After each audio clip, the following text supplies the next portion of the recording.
చౌదరి గారి యొక్క హత్య జీర్ణించుకోలేకపోతున్నాం. నిన్న నేను ఢిల్లీలో ఉన్నప్పుడు ఈ వార్త నాకు తెలిసింది. వెంటనే ఎస్పీతో మాట్లాడాను. నిన్నటి నుంచి దీనిపైన అన్ని విధాలుగా అన్వేషిస్తున్నాం, ఇన్వెస్టిగేషన్ చేస్తున్నాం. 12 టీములు వేశాం.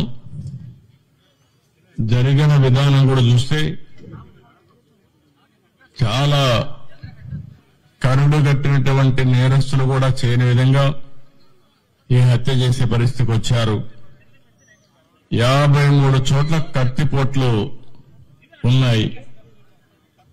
అంటే ఇది చూసిన తర్వాత ఈ రాష్ట్రంలో ఇలాంటి ఘోరమైన వ్యక్తులు కూడా ఉన్నారా అనిపిస్తుంది.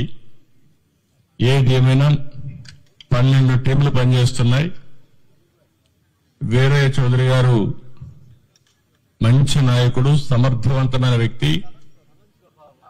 ఏదైతే యువగళం అప్పుడైతే 100 రోజులు లోకేష్ గారితో కూడా తిరిగారు.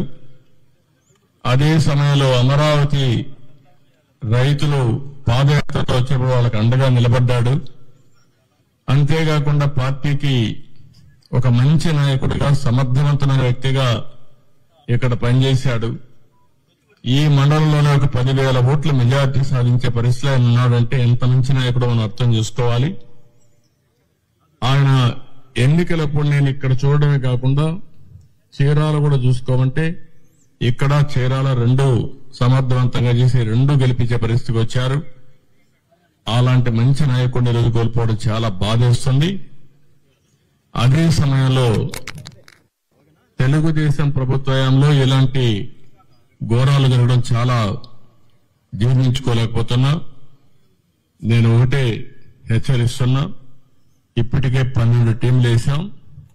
సీసీటీవీ కెమెరాల్లో ఉండే క్లూస్ కూడా తీసుకుంటున్నాం. కానీ చాలా మందికి ఒకటే విజ్ఞప్తి చేస్తున్నా, మీకేదైనా కానీ క్లూస్ దొరికితే ప్రజాహితం కోసం మీరు కూడా చెప్పండి. ఈ రోజు కాకపోయినా రేపైనా సరే ఎవరైతే ఇలాంటి తప్పుడు పనులు చేశారో వాళ్ళని పట్టుకోవడం 100% చేస్తాం. అది చేసే వరకు వదిలిపెట్టనని చెప్పి ఈ రోజు ఇక్కడ మీ అందరికీ తెలియజేస్తున్నా. కానీ ఒకటే హెచ్చరిక చేస్తున్నా, ఇలాంటి హత్యా రాజకీయాలు చేసే వ్యక్తులకు గాని, హత్యలు చేసే వ్యక్తులకు గాని ఒకటే హెచ్చరిక, ఇలాంటి తప్పుడు పనులు చేసిన మీరు కూడా చివరకు కాలగర్భంలో గడిచిపోతారు, గుర్తుపెట్టుకోమని హెచ్చరిస్తున్నా. అంతేకాకుండా ఈ విషయంలో చాలా స్పష్టంగా వాళ్ళ కుటుంబ సభ్యులు కూడా ఒక నమ్మకం ఇచ్చాను. వాళ్ళకి ఏమాత్రం కూడా భార్యను చూస్తే ఆవిడకి విషయాలు ఏమీ తెలియవు. అంటే రాజకీయాలు మాట్లాడలేదు, బయట జరిగే విషయాలు ఏం తెలియవు. బాబుని చూస్తే ఇంటర్మీడియట్ చేస్తున్నాడు. ఆయనకు కూడా ఎప్పుడు టైం ఇచ్చిన సందర్భాలు లేవు. కుటుంబ సభ్యులతో కూడా పెద్దగా విషయాలన్నీ కూడా చెప్పలేదు. అది కూడా వారికి చాలా వరకు విషయాలే తెలియవు. ఆయన మిత్రులు గాని, కొంతమంది బంధువులుంటే వారిని అడిగాను.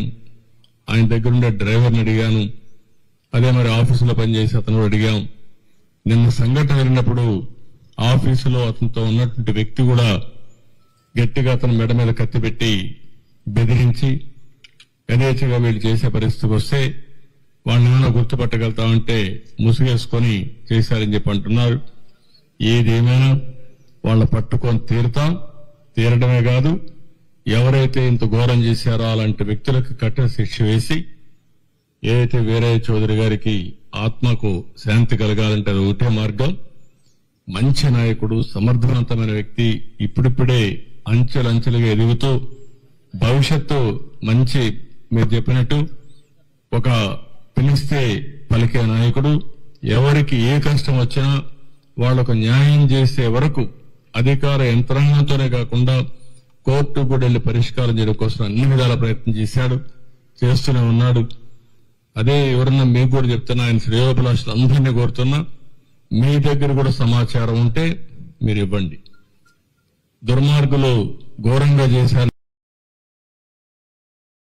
వదిలిపెట్టినట్టు అవుతుంది. అలాంటి వ్యక్తులు భూమి మీద ఉండడానికి కూడా అర్హులు కాదు. అందుకే మిమ్మల్ని అందరినీ కోరుతున్నా, ఎవరిని వదిలిపెట్టను. గాలిస్తాం, ఇన్వెస్టిగేషన్ చేస్తాం. కడకు పట్టుకునే వరకు ఈ ఇన్వెస్టిగేషన్ కొనసాగుతుంది. ఈ టీములు కూడా కొనసాగుతాయి. ఎంత వాళ్ళు తెలివైన వాళ్ళు అనుకున్నా తప్పకుండా క్లూస్ వదిలిపెడతారు. వాళ్ళని పట్టుకొని కఠినంగా శిక్షిస్తామని మరొకసారి తెలియజేసుకుంటూ ఆ కుటుంబానికి అండగా ఉంటాం, అన్ని విధాలుగా ఆదుకుంటాం. భవిష్యత్తులో కూడా వాళ్ళు ఏమేం చేయాలో మా సొంత కుటుంబ సభ్యులను ఏ విధంగా చూసుకుంటాం ఆ విధంగా చూసుకుంటామని కుటుంబ సభ్యులకు హామీ ఇస్తూ కార్యకర్తలందరికీ ఒకటే చెప్తున్నా, మీరందరూ కూడా అధైర్యపడద్దండి.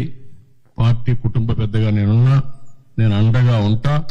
ఇలాంటి దుర్మార్గులు కొంతమంది ఉన్నారు, నేర రాజకీయాలు చేసే పరిస్థితులు వస్తున్నాయి. నేర రాజకీయాలు చేసే వాళ్ళందరినీ తుదముట్టించే వరకు ఈ పోరాటం ఆగదు. రాష్ట్రంలో 5 సంవత్సరాలు మనం చూశాం. నేర చరిత్రకు మళ్లీ ఒకసారి శ్రీకారం చుట్టే పరిస్థితికి వచ్చారు. అక్కడి నుంచి ఇప్పుడిప్పుడే బయటపడే పరిస్థితి వస్తే అది తట్టుకోలేక, ఇలాంటి నాయకత్వాన్ని ఎదుర్కోలేక తప్పుడు పనులు చేసే పరిస్థితికి వస్తున్నారు. ఇది ఏదేమైనా కార్యకర్తలందరికీ విజ్ఞప్తి చేస్తున్నా, మీకు ఏమాత్రం సమాచారం తెలిసినా ఎస్పీని కలవండి. ఇక్కడ చాలా కాన్ఫిడెన్షియల్ ఎంక్వైరీ చేస్తారు, చేసి మనకి న్యాయం చేస్తారు. ఆయనే కాదు, మన కార్యకర్తలే కాదు, మామూలు వ్యక్తులు కూడా విజ్ఞప్తి చేస్తున్నా, ఈ రాష్ట్రం నేరమయమైనటువంటి నేరస్తుల అడ్డాగా తయారు కాకూడదనుకుంటే మీరు కూడా సహకరించాలి. సహకరిస్తే ఇలాంటి వ్యక్తుల్ని ఏం చేయాలో చేసి చూపిస్తాం. విధానం ఉంటే మాట మాట్లాడుకోవచ్చు, న్యాయం కోసం పోరాడొచ్చు, అంటే బయట చెప్పొచ్చు. కానీ హత్యలు చేయడం అనేది నీచమైన పని, పరమ దుర్మార్గమైన పని. దీని మీద మళ్లీ హెచ్చరిక చేస్తున్నా, అప్పీల్ కూడా చేస్తున్నా మనలందరికీ. ఇవన్నీ చెప్పాల్సిన కోరుకుంటూ మళ్లీ మీడియా కూడా విజ్ఞప్తి చేస్తున్నా, మీకేదైనా క్లూస్ ఉంటే కూడా చెప్పండి. ఇది ఎట్టి పరిస్థితుల్లో ఛేదించే వరకు పోలీసు వ్యవస్థ నిద్రపోదు. వీళ్లు పట్టుకొని శిక్షిస్తామని చెప్పి మరొకసారి హామీ ఇస్తూ అందరికీ నమస్కారాలు.